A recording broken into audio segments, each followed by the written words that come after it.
Tingin kayo dito sir. Sa ano. Tapos sandal nyo lang yung ano niya. Yung ulo niya. Relax. Relax na sir ah. Relax. Lakas eh. Isa pa po. Ay, saan pala? Sama yung bigyan. Oh, meron po tumunog. Na-feel niyo po. Kabila rin po. Kabila sir. Tingin sir. Relax.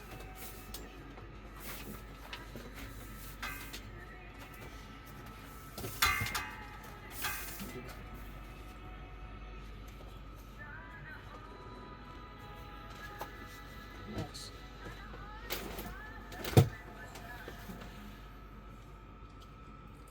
Face up naman tayo sir.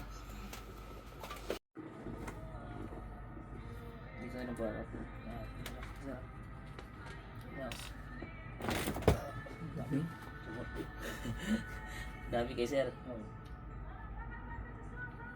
Sa inyo sir, di masyadong madami, di ba sir? Kasi sobrang stiff po Ng yung ano nangyari ko. nyo. Kasi ang kay sir naman, ang problem niya, upper siya eh. Sa upper. Sa upper siya eh. Kaya kabila sir dyan.